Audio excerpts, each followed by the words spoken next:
ప్రకాశం బ్యారేజీ వద్ద వరద ఉధృతి పెరుగుతూ ఉంది. కానీ 67వ గేటు దగ్గర ప్రమాదకరంగా ఉందంటూ కూడా ఒక రకమైనటువంటి ప్రచారం జరుగుతుంది. ప్రస్తుతం ఎక్స్ప్లెయిన్ చేసే ప్రయత్నం చేస్తాం. ఒకసారి ఇవి మనం విజువల్స్లో చూడొచ్చు. మనం 68వ గేటు దగ్గర ఉన్నాం. ప్రస్తుతం మనం విజువల్స్లో చూడొచ్చు. ఈ గేటు ఏదైతే దాదాపు 3 లక్షల క్యూసెక్లు ప్రస్తుతం వరద ప్రవాహం కొనసాగుతుంది. ఈ నేపథ్యంలో గేటు దాదాపు పై వరకు ఎత్తి వరద నీటిని బ్యారేజ్ నుంచి దిగువకు విడుదల చేస్తూ ఉన్నారు. అంటే ప్రస్తుతం దాదాపు ఈ ప్రకాశం బ్యారేజీకి సంబంధించి 70 గేట్లకు గాను 69 గేట్లను పైకెత్తి మరి కూడా దిగువకు విడుదల చేస్తున్నారు. కానీ 67వ గేటు ఏదైతే ప్రమాదకరంగా ఉందంటూ కూడా ఒక రకమైనటువంటి ప్రచారం జరుగుతున్న నేపథ్యంలో ప్రస్తుతం మనం ఈ గేటుని చూడొచ్చు. ఎందుకంటే ఈ గేటు దాదాపు కిందికి ఉంటుంది. ఎందుకంటే 67వ గేటు ప్రస్తుతం పైకి ఎత్తలేదు. ఎందుకంటే కొంత దీనికి సంబంధించి కూడా ఏం జరిగింది ప్రస్తుతం మనతో మాట్లాడేందుకు అడ్వైజర్ కృష్ణారావు గారు ఉన్నారు. సార్, ఏదైతే కొన్ని వదంతులు కూడా వినబడుతూ ఉన్నాయి 67వ గేటుకు సంబంధించి,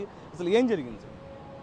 67 గేటుకి రోలర్స్కి మధ్యలో ఏదో చిన్న పీస్ అడ్డం పడి గేట్లో లిఫ్ట్ చేయడానికి ప్రాబ్లంగా ఉంది. కానీ గేటుకి కానీ ఆ రోలర్స్ ఇండిపెండెంట్ దేనికి అది.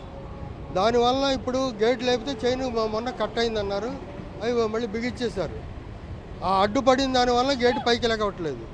రేపు ఫ్లడ్ తగ్గిన తర్వాత దాన్ని లాక్ చేసేసుకుని అక్కడ రోలర్స్ వస్తాయి. ఆ రోలర్ అసెంబ్లీని పైకి తీసుకుని సర్వీసింగ్ చేసి మళ్ళీ దించుతాం. తర్వాత మళ్ళీ గేట్ యాజ్ ఇట్ ఈస్గా ఆపరేట్ అవుతుంది. దీని మీద నుంచి ఒక 2 అడుగులు 3 అడుగులు మనకి మామూలుగా గేటు మొత్తం లేపినా కూడా మొన్న 5,60,000 ఫ్లడ్కి 9 అడుగులు లేపితేనే మనకి కింద పైన ఓపెన్ అయిపోతుంది. ఇంకా ఏమి గేటుతో సంబంధం ఉండదు. అట్లాగే ఇప్పుడు ఇక్కడ ఒక 2 అడుగులు వాటర్ వచ్చినందువల్ల గేటు మీద ఏమీ కాదు, ప్రాబ్లం లేదు, ఎవరు భయపడాల్సిన పని లేదు. అది కామన్గా జరిగేది. దానివల్ల ఎవరు ఏమీ ఇది అవ్వాల్సిన పని లేదు. అది సార్, అంటే మీరు ఒకసారి చూపిస్తున్నారు ఇందాక చైన్కి సంబంధించి, మీరు ఆల్రెడీ పైకి కూడా వెళ్ళి చూడడం జరిగింది. అంటే కండిషన్ అంతా బాగానే ఉంది, అంతా బాగానే ఉంది, హాయిస్ట్ మెకానిజం అంతా బాగానే ఉంది, ఏం ప్రాబ్లం లేదు. ఒకసారి ఇది ఎక్స్ప్లెయిన్ చేయరా సార్, అంటే ఎట్లా చేయొచ్చు ఏంటిది అనేది ఒకసారి. ఇది గేట్ అమ్మా, గేట్తో ఇప్పుడు అది పైకి లెగుస్తూ ఉంటే అక్కడ రోలర్స్, ఇక్కడ మామూలుగా కొన్నిటికి గేట్ల లోపలే రోలర్స్ ఉంటాయి. అందుకని గేట్లో రోలర్స్ ఉంటే అది పట్టేస్తే ప్రాబ్లం. ఇది 2 దేనికది ఇండిపెండెంట్. ఈ కనపడుతుంది కదా, ఇది క్యాస్ట్ ఐరన్. దీంట్లో రోలరు చిన్న రోలర్స్ ఉంటాయి. ఇంత ఆ రోలర్స్ ఒక 25, 26 ఉన్నాయి 2 లెవెల్లో. అవి మొత్తం కలిపి ఆ వైర్ రోప్ కనపడుతుంది ఇక్కడ అక్కడ. ఆ వైర్ రోప్ ద్వారా మూవ్ అవుద్ది. ఈ చైన్ పుల్లి కౌంటర్ వెయిట్ దిగుతూ ఉంటే ఆ రోలర్స్ మూవ్ అవుతాయి. ఆ మధ్యలో ఇది అడ్డం పట్టడం వలన గేటు మీద లోడ్ పడి ఆగిపోతుంది. అందువల్ల అది ఫ్రీ చేసుకోవాలి, అంత తప్పితే ఇంకా వేరే ఏం లేదు. అంటే అక్కడ కొద్దిగా వంగినట్లుగా కూడా కనబడుతుంది. ఏదైతే ఆ చైన్ లాగేది ఎక్కువ దించడం వలన, లూజు ఉండటం వలన అది ఫ్లెక్సిబుల్ కాబట్టి అది కొద్దిగా వంగినట్టు కనపడుతుంది. ఇప్పుడు ఇక్కడ మీరు చూడండి, ఆ జాయింట్లు పిన్నులు వస్తాయి. అట్లాగే అది లూజ్ ఎక్కువ దింపినందువల్ల అడ్జస్ట్మెంట్ చేసుకోవాలి. ఏది గేట్ లేపేటప్పుడు అటు ఇటు హైటు.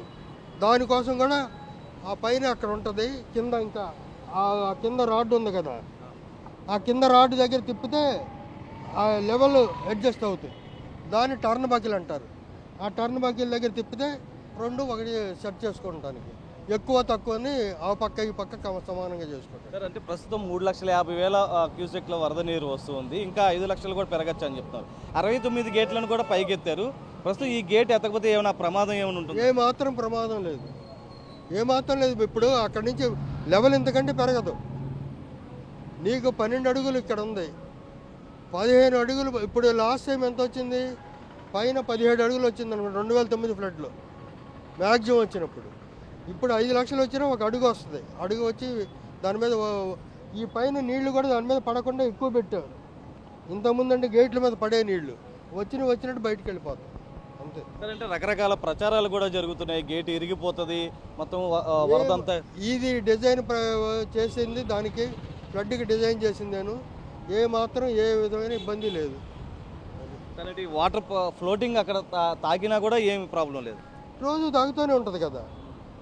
ఇప్పుడు రోజు 12 అడుగులు నిలబెడతానే ఉన్నాం, కొత్తగా పెట్టేది కాదు. మనం డిజైన్ పై లేపినప్పుడు ఇంకా మధ్యలో నుంచి ఇంకా ఎక్కువ వస్తుంది. ఇప్పుడు కూర్చున్న తర్వాత ఇంకా ఇది కూడా ఉండదు దాని మీద. పైనుంచి లాక్ చేసి ఉంది, కూర్చుని ఉంది కాబట్టి ఏ ప్రాబ్లం లేదు. ఒకసారి ట్రై చేశారు పైకి లాగడానికి, కానీ అది రావట్లేదు అంటూ కూడా చెప్తూ ఉన్నారు. అదే కదా చెప్పాము, ఏదో మధ్యలో అడ్డం పడింది రెండింటికి. ఆ రోలర్ పీస్కి దానికి మధ్యలో ఏదో ఒక పీస్ అడ్డం పడటం వల్ల లోడ్ పడుతుంది. అది తీయాలంటే ఇప్పుడు ఫ్లడ్ మీద అక్కడికి వెళ్ళి కింద నిలబడటానికి లేదు. రేపు కింద ఫ్లడ్ తగ్గితే అక్కడ మనిషి వెళ్తారు, మనిషి వెళ్తే అక్కడ నిలబడి దాన్ని ఫ్రీ చేయడానికి ఉంటుంది. అది ఫ్లోటింగ్ తగ్గిన తర్వాత ఏదైనా రేపు ఫ్లడ్ తగ్గిన తర్వాత ఇప్పుడు నీకు కింద నీళ్లు ఉన్నాయి కదా, రేపు ఫ్లడ్ తగ్గితే ఆ కింద నీళ్లు ఉండవు, అక్కడ మనిషి నడుస్తారు, నడిచే దోవ ఉంది, అక్కడికి వెళ్తే అక్కడ నిలబడి పని చేస్తారు. అది అంతే. ఇప్పుడైతే ఎటువంటి ప్రమాదం లేదు, ఏ మాత్రం ప్రమాదం లేదు. దాని గురించి ఎవరు భయపడాల్సిన పని లేదు. ఈ బ్యారేజీకి కానీ గేట్లకు కానీ దేనికి ఏ ప్రమాదం లేదు. అయితే ఇది మొత్తం మీద ఏదైతే 67వ నెంబర్ గేటుకు సంబంధించి కూడా ఎటువంటి ప్రమాదం లేదు, ఎటువంటి ప్రచారాలు నమ్మద్దంటూ కూడా కృష్ణారావు గారు అయితే చెప్తున్నారు. మొత్తం మీద ఏదైతే ప్రకాశం బ్యారేజీకి ఎంత దాదాపు 5 లక్షల ఫ్లోటింగ్ దాటినా కూడా వరద వచ్చినా కూడా ఎటువంటి ప్రమాదం గేటుకు సంబంధించి ప్రస్తుతం కింద స్టక్ అయి ఉంది కాబట్టి అది అట్లాగుంటే దానిపైన 2 అడుగులు 3 అడుగులు ప్రవహించినప్పటికీ కూడా ఎటువంటి ప్రమాదం లేదంటూ కూడా కృష్ణారావు గారు అయితే చెప్తున్నారు. విశ్వనాథ్తో నరసింహ, బిగ్ టీవీ, ప్రకాశం బ్యారేజీ.